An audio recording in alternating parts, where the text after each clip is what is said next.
Welcome back to another episode of the Pursuit of Progress podcast.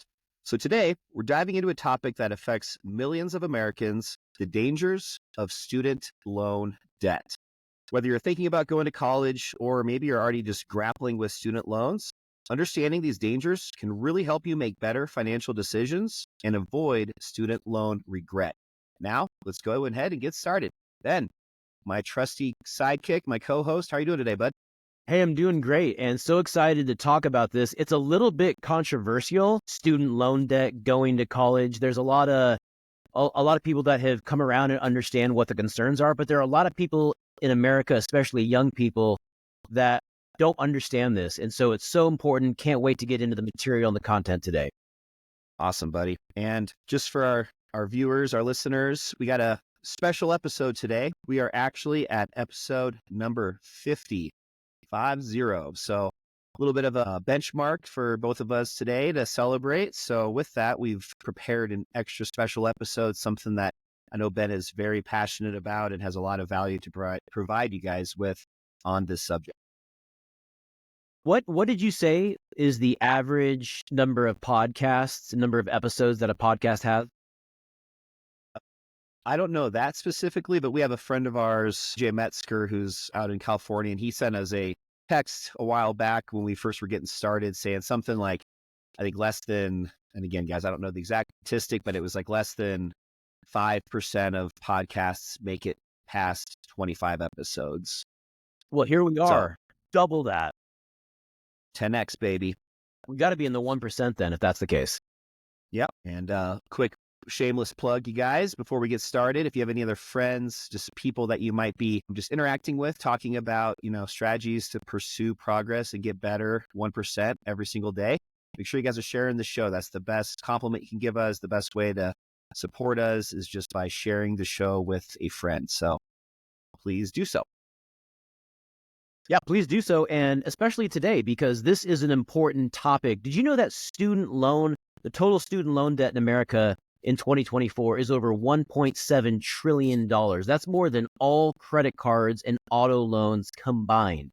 This is something where the problem is just getting bigger and bigger and bigger, and it's affecting young people more and more and more. And so today we have 8 important topics that are all focused around the dangers of student loan debt. You ready for me to jump in? Yeah, Ben, that's a great little intro there. That is, first of all, that's crazy. I didn't realize that statistic. So that was pretty just mind blowing to think. Say that again. So 1.7 trillion. That's right. $1.7 trillion outstanding student loan debt in the United States in 2024, more than all credit card and auto loan debt combined. That part I'm surprised by that. That's nuts. Well, yeah, let's go ahead and jump right in. Give us a little background on what your first point is today. Yeah, and so just a really brief background on why we're creating this episode. I'm a mortgage banker, and I see this every day when I work with customers that are looking to get pre-qualified for a mortgage in a home. A lot of young people that I work with do have student loan debt, and most of the time they don't understand how it works, what the pitfalls are. Even after college, they don't understand. And sometimes they'll notice their student loan balance is getting bigger than where it initially started 10 or 15 years ago. So we're going to cover a lot of that today. But here's point number 1, minimal education and consumer advocacy surrounding student loans. One of the biggest dangers of student loan debt is the lack of education and consumer advocacy surrounding how student loan debt works. No one is representing the student. You have all of these universities that are representing their interests. You have these financial institutions that are representing theirs, but no one is actually representing the student and really educating them on how student loan debt works. There was a recent survey by the National Endowment for Financial Education that found that only 17% of students feel confident about their financial knowledge when it came to student loans. And so what happens is you have students that are going to college, enrolling in student loans, taking debts, and a lot of times it's a very high number of debts, and they're not educated on what they're doing. So when you're not educated, it can lead to poor financial decisions, poor borrowing decisions, And what ends up happening a lot of the times is you have students that actually end up taking out more debt than they can either handle or that they're going to be able to pay back. So very, very concerning. And as I mentioned a minute ago, a lot of these universities, they just don't provide the guidance or the adequate resources to help students make informed decisions surrounding, number one, what their options are. Because you can go to college without taking student loans. There are other ways to do that. A lot of these universities don't do a good job of explaining what the students' options are.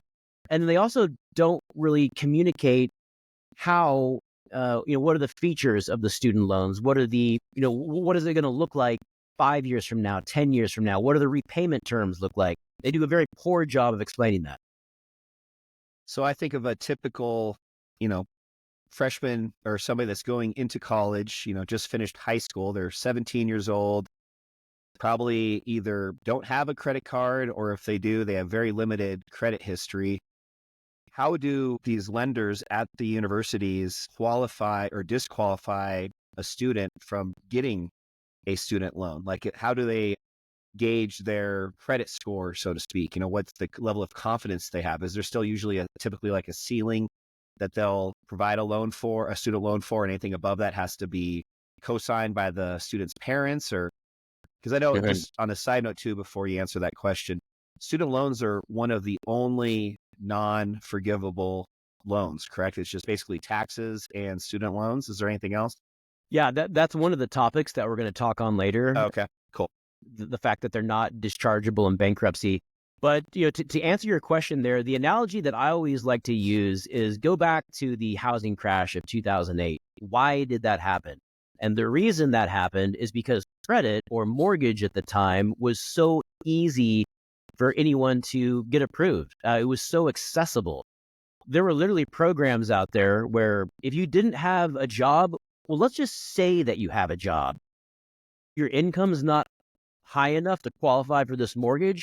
Well, let's triple your income from, you make $5,000 a month and you can't qualify. Let's say that you make $15,000 a month. Your credit is 550. It's terrible.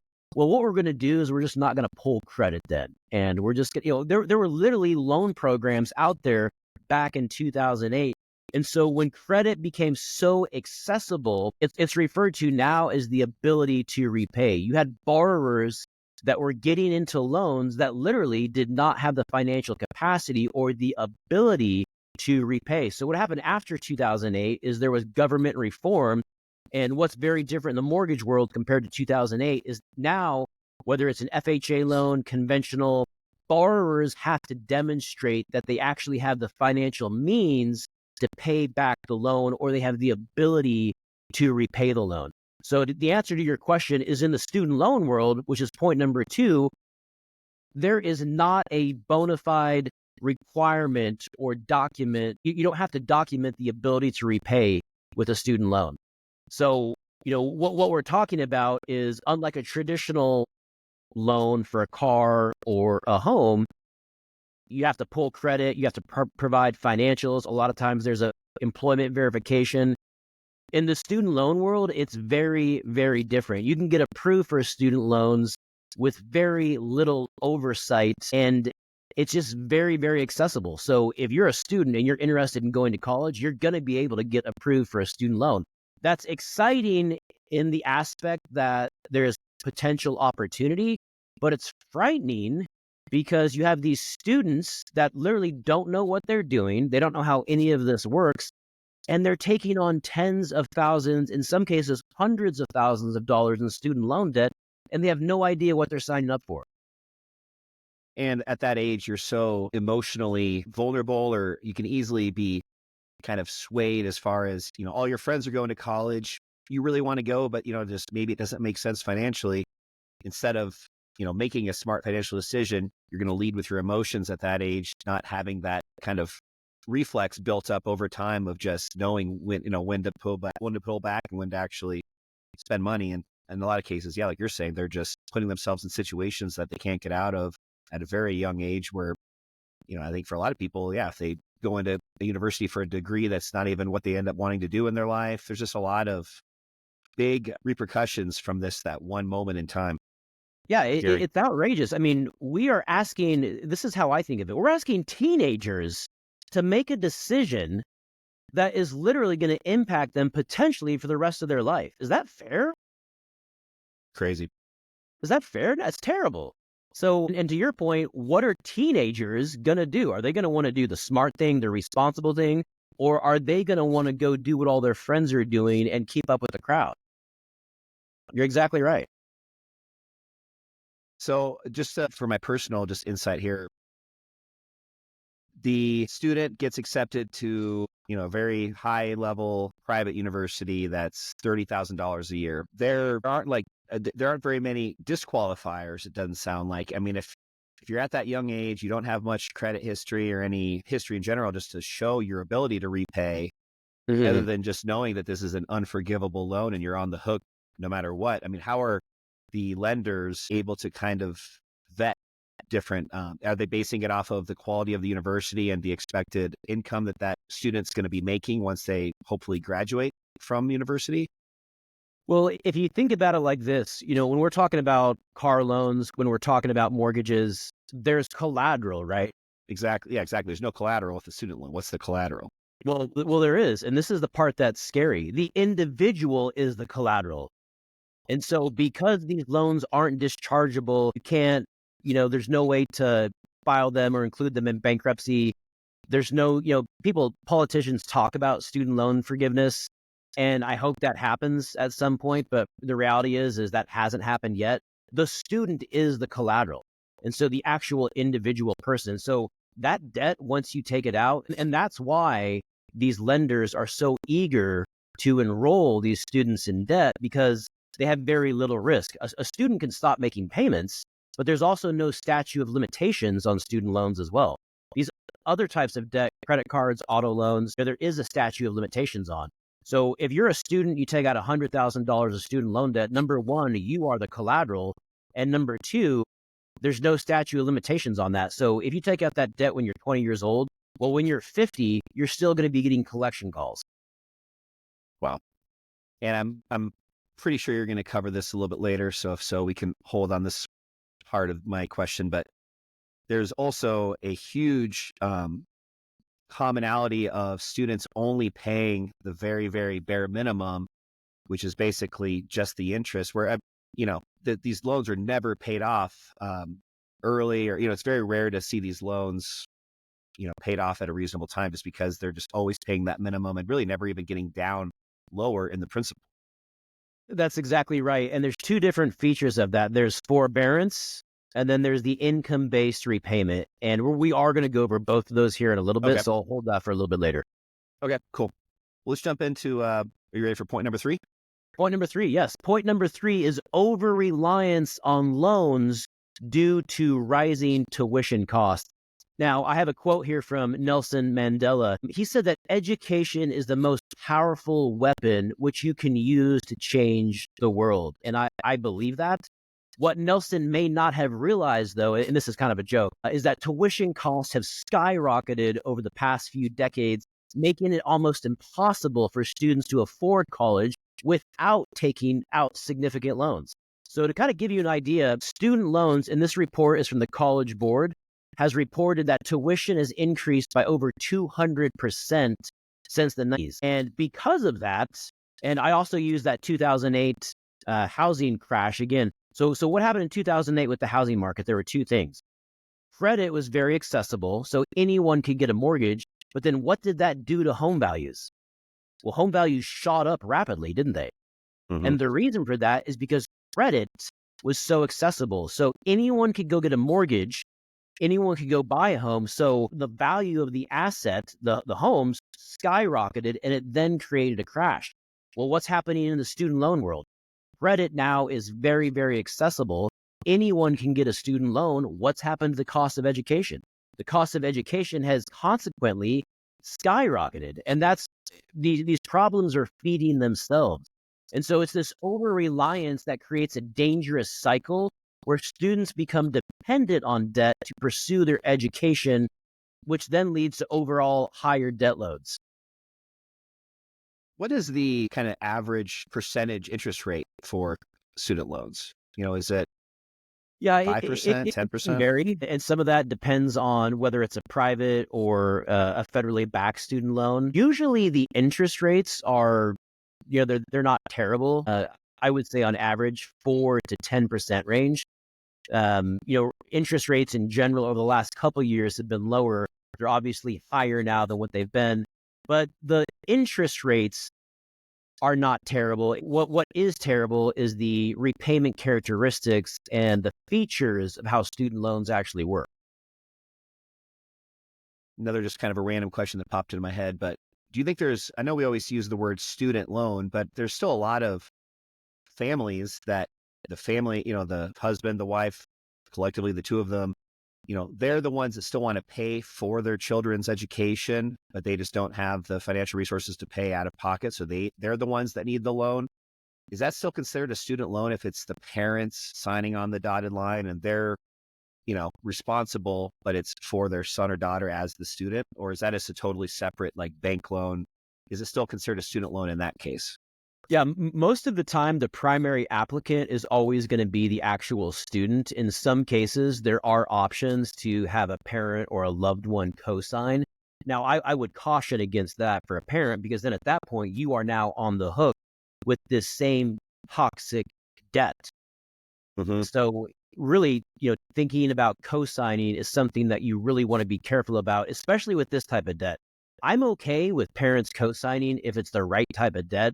For example, if it's a cash producing asset that's going to appreciate over time, like real estate, I'm very in favor of a parent co-signing for a child on that. But when you're talking about depreciating assets, auto loans, like a parent, in my opinion, should not be co-signing for their child's auto loan because all they're doing is teaching them to stay poor. If they can't afford the loan, it's because they literally can't afford it or they have a documented pattern of behavior of not paying their bills on time. And and then when you factor in the fact that it's a depreciating asset that it's going to go down in value, it's just not a healthy thing. Student loans are a little different. The biggest thing about student loans in 2024 is you have to have a plan. You have to know what the return on investment is. Back when we went to school, we still went to school, 20, 25 years ago, where you could just go get a degree. It didn't really even matter what you majored in. You knew it was going to pay off. Mm-hmm. Well, that's not the case anymore because, there's two reasons for that. Number one, the cost of education has gone up so much. And then number two is the labor market. Mm-hmm. A lot of these degrees aren't in demand. And we're also going to chat on this a little bit later, but employers are now really starting to focus on skills more than actual degrees. So how skilled are you at the specific job you're looking at versus what degree, what is your degree in? Which I am 1000% behind. I should always be about skills and not about just what a piece of paper says. I mean, there's certain degrees and certain industries, occupations where if you're a doctor, an engineer, certain things, obviously you need to have that. But I still think though, the merit of your performance and your skill set is so much more important than just a piece of paper.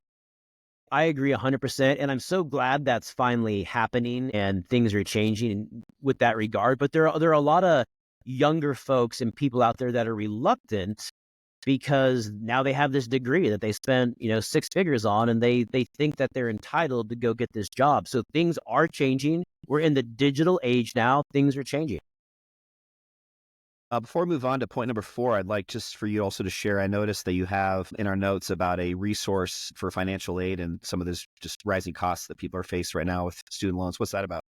Yeah, one thing that's really, really important is students need to consider what other possible options there are before looking at student loans. And so there's a resource that is the scholarship handbook by Edward B. Davis. And what this does is it helps students navigate what other possible financial aid opportunities there are, what other grants, scholarships. It puts them in it gives them resources on how to find that information out, how to make phone calls, how to research it. So that is my suggestion when you are a student and if you're considering number one, higher education, and then if you're also considering student loans, you want to make sure you are well informed as far as what other options are out there. Do I have to go the student loan route? Or maybe I can get a grant or a partial scholarship And instead of having to take a $50,000 student loan, I only need $15,000. So it's a great resource just to help navigate options. Got it. Okay, cool. Let's talk about point number 4. This is going back to my question earlier about that income-based repayment. So just to kind of touch again on what you were sharing earlier, there's only a couple types of loans that have no forgiveness clause. There's no way to get out of it. Once you've signed on the dotted line, you're going to pay that back one way or another. So student loans are an example of that. So what is the income-based repayment? And yeah, so this is point number 4, income-based repayment, and how these universities and student loan servicers pitch this to students and folks that are, recent graduates and entering the workforce. They pitch this as a positive thing. And the reality is this is a huge, huge red flag. So this is how it works. When you graduate, you're required to disclose what your job is and how much you make, and then your student loan is going to enter repayment. Well, there's an option called the income-based repayment, where if you're making a certain dollar amount, if you can't actually afford the fully amortized payment of the student loan, you have the option to do an income-based repayment. So, for example, let's say that your student loan balance is $60,000. And your normal fully amortizing principal and interest payment would be $500 a month. But because you're only earning $40,000 a year, you submit an application to qualify and you get approved for an income-based repayment of only $150. So your payment's supposed to be $500, but you get approved for an income-based repayment of $150. That sounds awesome, doesn't it? Your payment's only $150 instead of $500. Who wouldn't want that? But this is the part that's not explained. So when you look at that right there, there's a difference of $350 a month. Well, what happens to that $350 a month in interest that's not being paid? Well, that gets added back onto the loan every single month. So if you started with $60,000 after month 1 of being on an income-based repayment, now it's $60,000 plus $350. And then every month you do that, you add another $350 on. And here's the really scary part. That $350 that you add on every month starts accumulating interest. So it literally reverse compounds. A lot of us know how powerful compounding is when it comes to investing over time and consistent. This is the same thing, except it's the opposite. And in the banking world, when I'm qualifying customers for mortgages, I always share this story. This was a gal who was a first-time home buyer at age 48, and she had her student loan debt for nearly 30 years. So, she got it when she was a teenager. Her student loan debt started off at $40,000, and by the time she bought her first house, almost 30 years later, in the late 40s, it was approaching $200,000. Started off at $40,000. And now it was over $200,000. You can't recover from that. No. And when you're adding that $350 example every single month with an income-based repayment plan, that's not they're not changing or allowing you to extend the amortization timeline. It's still whatever for example, if it's a 30-year loan. Is that typical? Is it 30 years, typical like a home loan? Is it for student loans are usually longer term, usually around 20 years is what the normal amortization is. But then kind of based on your situation, that's where these payments can become flexible. And then that's where it gets so toxic. So you're already taking something that has a long amortization. And if you can't afford that, and then you're manipulating that to make it more affordable in a monthly cash flow, it's a really dangerous spot to be in. But they're not extending the amortization. If it's due, January 1, 2050, you're not able to, every month when you're only paying that minimum, it's not, what I'm getting at is it's not changing or extending that deadline. So it's almost like a balloon payment where you get towards the end there. And like you're saying, instead of a $40,000 loan, all of a sudden, not only do you have to pay that $40,000 that you've been putting off, it's now accumulated up to $200,000. That's crazy, man. What's happening is, you're never actually touching any of the principal. And so on these income-based repayments, you're not even paying the full interest. And so if you're not even paying the full interest, what would normally be a 20-year term can extend into 30, 40, 50 years or more. And then one last question before we go into our break. What happens if you're just not able to pay the loan? Like, let's just say that example of, the term of your loan ends, you owe $100,000. I mean, it's just similar to not paying your taxes, I guess. The government puts a lien on any other things that you own, and you kind of go down that same path as you would not paying your taxes. You can try changing your phone number. You can try changing your email address. These collectors will find you. When it comes to government loans, so FHA or VA loans, we are all banks are always required to submit a CAVRS report.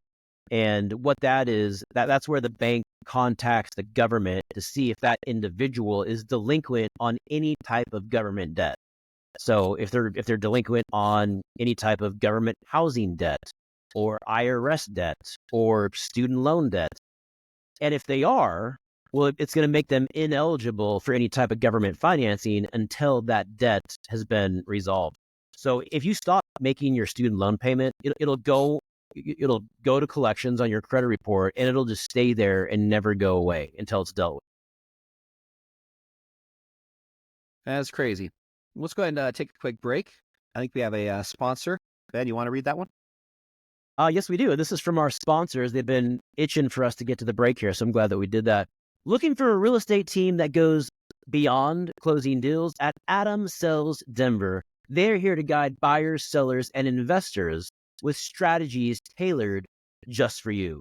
Visit adamsellsdenver.com for free resources or call 970. Thank you for our sponsors today. So let's just jump right now into point number 5. So this is similar to what we were just talking about as far as this repayment. So talking about how it's non-dischargeable in bankruptcy. So shed a little bit light on this one. That's right. Point number 5, non-dischargeable in bankruptcy. Now, when you think of other types of debt, what happens if you stop paying your mortgage? The bank is going to foreclose on the loan, right? They're going to foreclose on the home. They're going to repossess the home, take the collateral. If you stop paying your auto loan, same thing. The vehicle is the collateral. Your vehicle is going to be repossessed. You have unsecured debt like credit cards. If you stop making payments there, your credit cards are going to get turned off. You're not going to lose anything. It's possible they could file a judgment and put a lien that's associated with your name, but you would have the option of putting that into bankruptcy. All of these other debts, if you get, most of the time, if you get into a spot where you're over leveraged, or if you have a financial hardship or a loss of income, you can file for bankruptcy. And a lot of times there's 2 different chapters of consumer bankruptcy debt. There's Chapter 7, which is liquidation, and there's Chapter 11, which is reorganization. Chapter 7 bankruptcy is where essentially all of your debt is forgiven. Chapter 11 is where you have to reorganize your debt, and then you make payment plans to the courts. Everything is paid off, and then you make payments directly to the courts, and the courts then pay, forward those to your creditors. And most of the time, you end up not paying all of the debt back because it's a lesser amount. Well, when it comes to student loans, what we talked about earlier, you are the asset. The only way to get rid of a student loan is pay it off or die. And even if you die and you own other assets, it'll be attached to your estate. You can't get rid of student loans. There's nothing to foreclose on, and you can't include them in bankruptcy. So if you have some significant life event, if you get in a car accident, if you have a loss of income, if you can't work anymore, all of those other debts are bankruptcy eligible. Student loans, though, are not. And that feature alone makes it's one of the most toxic characteristics of student loan debt. There's literally no way to get rid of it other than pay it off or die or hope that the federal government will do some type of loan forgiveness. But, even under the Biden plan, to qualify for the student loan forgiveness, there were multiple criteria that you had to meet to even qualify. And then I think it was like $10,000. Yeah, $10,000. So if you have $70,000 student loan debt, is $10,000 going to be life-changing? Is that going to change? I mean, are you appreciative? Are you thankful for that? Yes. Is that going to really move the needle or change? No, it's not. Yeah, I agree. I think I wasn't definitely not behind that one. It's just funny thinking about how credit cards can be, if you rack up $40,000 of credit card debt, you don't have any collateral there either, for the most part. It's kind of similar to a student loan in that regard. Yet you're able to take that to bankruptcy and wipe your hands clean and be done with it. I just don't understand just trying to think through the reasoning why student loans specifically are not forgivable. And I'm assuming it's because if they were forgivable, they'd have to have a lot more stringent criteria to qualify people. And that would be in a way, maybe, not treating everyone fairly or not giving everybody the same opportunity. Yeah. It's opportunity based, but you have to remember that we're plugged into the matrix. Everyone is trying to take advantage of the American consumer here. So this is good for the government, it's good for the universities, it's good for the student loan servicers, but and it's disguised as being good for the individual because they are under the premise of everyone is having access to more opportunity. But if that opportunity costs exponentially more, and if that opportunity then has all of these toxic characteristics that surround it, and if you're not, if you don't understand what you're doing, is that really an opportunity? I recently read an article, and I think this is what you were hinting at, where it was about a student, a younger person. I don't think they were in their teenagers, but they were like early 20s. And he was very familiar with how student loans worked. And so he financed his education on a credit card. He was able to get credit cards with very high limits, and then he was able to pay for his education, his books, his classes on the credit card. Well, guess what? Credit cards are dischargeable in bankruptcy. Student loans aren't. I'm not saying go do that, but there are other ways there are other options out there. Crazy. So let's jump into point number 6. Point number 6, mental health impact. Going through points 1 through 4, or 1, 2, 3, 4, and 5 so far, all of those have given me a little bit of anxiety, a little bit of mental uncertainty myself. So I can see how this is a very big specific topic. Yeah. And, if anyone has ever been in debt, they're going to understand this. But, myself, for example, when I was in my 20s, I made some really poor decisions. I had taken out these credit card advances to go start day trading in the stock market. And I maxed out all of my credit cards. I literally took out like $150,000 and started day trading with that. Does that sound like a smart idea? Does that sound responsible? I remember doing that though, and the amount of stress and the impact that had on my mental health was just disastrous. I only did that for a month or two. I ended up taking some pretty significant losses, like $10 or $50. But the reason I did that though is because of my mental health. I literally could not function. And this is a survey by the American Psychological Association. It found that nearly 40% of student debt holders report experiencing severe anxiety related to their student loan finances. It's the constant worry about making the payments and the fear of default and what's going to happen after graduation that's impacting mental health. And when you are over leveraged, and if you have taken out too much debt, let me tell you, it's real. Yeah, what comes to mind when I think about this scenario too is, well, two things. I was going to bring up this first one maybe after the last point, but just the concept of how many students start and don't finish, yet they still have this now huge, excessive amount of money to pay back for not really anything to show for it. But so that was kind of one thought that I had earlier, but also just about this mental health. Imagine being, 3 years into your 4-year degree and realizing that this is just not something you want to do anymore. You want to go into a different direction, yet you're like, well, crap, I need to just finish what I started just so I can pay off this debt. And then you're in some industry or some career path that's not serving you and not where you're meant to be. That's exactly, I could not have said it better myself. That's exactly it. How frightening and scary does that sound? And when you're talking about teenagers having to make these decisions, the frequency with which those things happen is very, very high. It is not uncommon for a teenager or a young person to get 2 or 3 years into a degree and be like, you know what? I don't want to do this anymore. I don't even know if I want to graduate. But what do? I have $75,000 in student loan debt. I know I don't know what I want to do, but I know I don't want to do this. But now I have $75,000 in student loans. That's like, what do I do? What is the answer? The other thing that I see a lot is people going back to get their master's, thinking that it's going to benefit them in the workplace. They're going to be able to earn more, but that just isn't always the case, right? And especially now, it almost seems like in some cases, having a master's is, it's like a lot of these companies, you know what, we're going to go find just the person that's really well skilled. We're not really, we don't care about your master's. And the cost of that master's, though, can be significant, but the value that it adds can be questionable depending on what it is. Yeah, I remember in business school when we were, both at CU 20 plus years ago. I remember in a couple of the business classes, they talked about, I think it was in the Asian cultures where they don't really focus as much on master's degrees, I believe, but they focus more on, I think it's called Kaizen, where it's like vertical integration, where most people over in Asia work for only one or two companies their entire career. They're very loyal to whatever company they start with. And they just very highly value this promote from within mentality where, again, you're not just skipping around trying to get a little bigger, better deal over here. And then, if I get $100,000 master's, then I'll be able to get even a bigger, better deal over here. Just really going back to just the simplicity of get a company that you really want to work for and is going in the direction that you want to go, and just put your time in, add additional skills as you continue to grow with that company.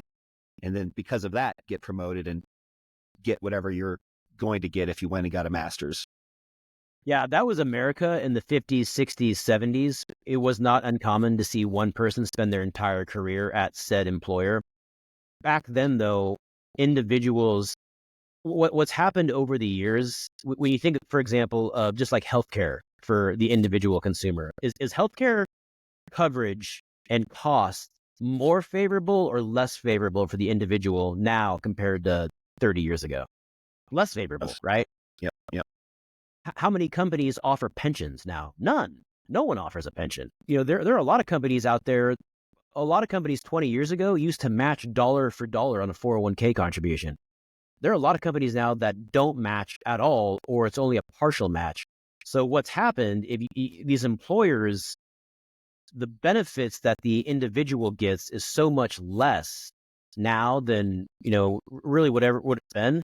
So it's up to the individual to really take their power back and put their future in their own hands. But this way of thinking, I have to go to school, I have to get a degree, that's a flawed way of thinking. It's not relevant in 2024. It can make sense, but you have to be intentional. You have to go to college now with a plan. You can't just be like, I'm going to go to college, I don't know what I'm going to do, I'm going to take out the student loan debt, and I'll figure it out in 2 or 3 years. That's a plan like you were just talking about for disaster. Very well said. Let's jump into the next point. Yeah, and I'll be brief on these last two because I know that our sponsors are trying to get us going here. So point number 7, limited life choices. And this is another really important one because when you have student loan debt, it can significantly limit your life choices. And it can force students or young people to delay major milestones like buying a home, starting a family, or pursuing their dream career or starting that new job. This is another study from the Federal Reserve found that over 40% of borrowers reported delaying important life decisions due to their student loan debt. And again, that's just another reason that I love my job. I always say my job as a mortgage banker is a window into the American economy because I get to see everyone, how they're behaving, how they feel about their finances. And I cannot tell you how many times student loan debt prevents someone or holds someone back from purchasing a home, either actually becoming a homeowner or buying the home that they really want. So this is real. It really can delay significant other life milestones. And just one little quick side note on that one. So for anybody listening that is maybe dealing with student loans and you're also considering buying a house, you shared with me recently about how the dollar amount of the student loan, let's just say you have a $50,000 student loan, they're not really taking that $50,000 as part of your loan qualification for your home. They're trying to, they figure out what that monthly payment is. And then that's what explain that a little bit.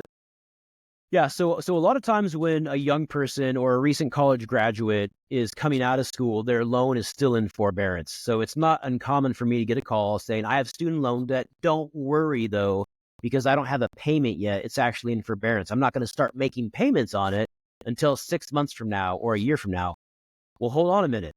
It doesn't matter if you're making payments or not, because every type of loan, whether it's conventional, FHA, will have a specific way that that program calculates student loan debt, regardless if it's in repayment or not. And most of the time, it's going to usually vary from 0.5% up to a full percentage point per month. And so in that example, on a $50,000 student loan, even if you're not making payments on it, more than likely the lender is going to estimate the payment to be $250 to $500 a month, because they know that at some point you will start making payments on that. Now, student loans is one of those guidelines in the mortgage world that is just constantly changing. It seems like it changes every 3 months. So that's where it's at now. There have been some recent updates that have allowed for a little more flexibility than in the past. But the reality is that even if you're not making payments on it, that student loan, there still is a financial consideration, and it's still going to be factored into your qualifying. Got it. Thanks. All right, well, let's wrap it up with point number 8, lack of financial literacy and deceptive tactics. Yeah, and the reason I have this on there, this kind of goes in with that first point, but no one is representing the individual. And a lot of students aren't fully aware of what the true costs of their loans are, or what they're actually agreeing to. And as a matter of fact, the CFPB just found that over 45% of students did not understand their repayment options when they took out the loans. So imagine that. 50% of borrowers who are taking out student loans don't understand how they work. And I can promise you the other 50% that say they do not totally understand. They may understand some things, they do not fully understand. So for 50% to acknowledge they have no idea how the repayment works, who's advocating for the student? Who's advocating for the individual? There is no one that is actually looking out for the student. So that's always my number one thing. So if you are the student and you are considering student loans, make sure that you're asking lots of questions. Ask questions about the loan terms. How does the interest compound? What happens in the event of default? Is your student loan eligible for student loan forgiveness? You want to go in with as many questions as possible up front, so you understand exactly what you're getting into, and so you can make an informed financial decision on if this is something that you want to pursue or look at other options. You think of the government having this be such a hot topic and important, thing that they need to improve upon. Why they don't, look into, maybe they do, having some sort of a requirement that there's guidance counselors. I know that's part of what the current counselors at schools do, but almost like you think of like health insurance, so there's all these like third kind of like intermediary type people that are kind of educating, showing what options are out there. It just seems like, if nothing else, just having a budget through the government to help pay for some sort of a role that is for this purpose, just financial literacy and just explaining thoroughly to anybody before they sign on the dotted line. Yeah, there's no one representing the borrower. And every election cycle, what's one of the main topics that I didn't feel like there was as much of this last election cycle, but student loan forgiveness, right? Everyone is always talking about student loan forgiveness. That literally does nothing to address any of the core problems with student loans. If someone gets their student loan forgiven, I'm happy for you, congratulations, but that does nothing to solve the actual problem. Faucet is still on. Yeah. The faucet is at full blast. And to answer your question, the reason that there hasn't been any reform yet is because it would be viewed as opportunity restrictive, meaning that students are not getting the same opportunity. Because, can you imagine if students had to go through the same qualifying process to actually qualify for a student loan? Well, it would be much more difficult. You'd have to have proof of income. You'd have to be able to document credit. It would be much more difficult to qualify for. But then what if you could get rid of it in bankruptcy, or it could go into foreclosure?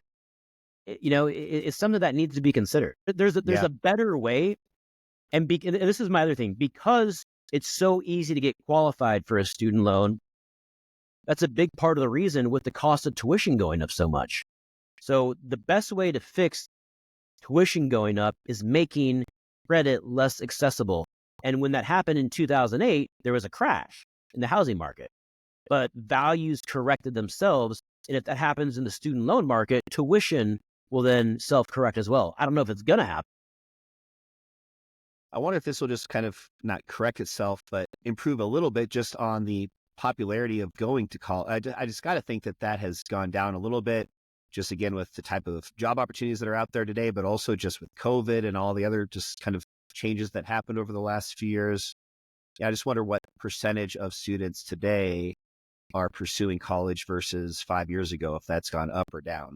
Yeah, I would say that our generation was the last generation that got a really bona fide return on investment from a college degree. And so the generations after us from 2010 and after, they're in a different world. And they're in a world where return on investment is not guaranteed. It's questionable, where student loan, the cost of education is exponentially higher. They're getting paid less to do the same job. When you factor in all of these other increases in housing and affordability across the board, it's a completely different world for young people today than what we grew up in. So what I'm trying the reason I'm so passionate about this is because there's just that old adage that you need to go get a degree. It's the only way to be successful. And that's just not true anymore. Yeah, hopefully that continues to be more and more understood by everybody, because I agree. There's no shame or embarrassment to be a plumber, an electrician.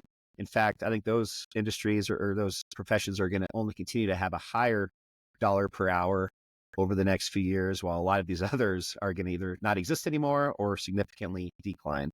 It's funny that you mentioned that. Like when I think of thriving industries, I think of construction, I think of plumbing, I think of HVAC, the labor, the skilled labor. Those industries are thriving. Yep, agreed. Well, I think we got a lot of value out of this one today. I know I did, just learning a little bit more about some of these just scary aspects to student loans. You guys, just want to first of all just thank you again for making it through 50 episodes with us on the Pursuit of Progress podcast. Today, we really unpacked the dangers of student loan debt, from that lack of financial education to just the overwhelming mental health impacts, and just really how these loans can limit your life choices. So just remember, whether you're considering college or you're just currently managing your loans, understanding the risks and exploring alternatives like scholarships and grants can really make a world of difference. Knowledge is power, so advocate for yourself and just make sure you're making informed decisions. Ben? All right. Well, we love everyone. Thank you for tuning in. Be sure to give us a shout out on social media. If you have any questions, drop that in the comments. And until next week, this is Benjamin Adams for Adam Lang on the Pursuit of Progress podcast. See you guys later.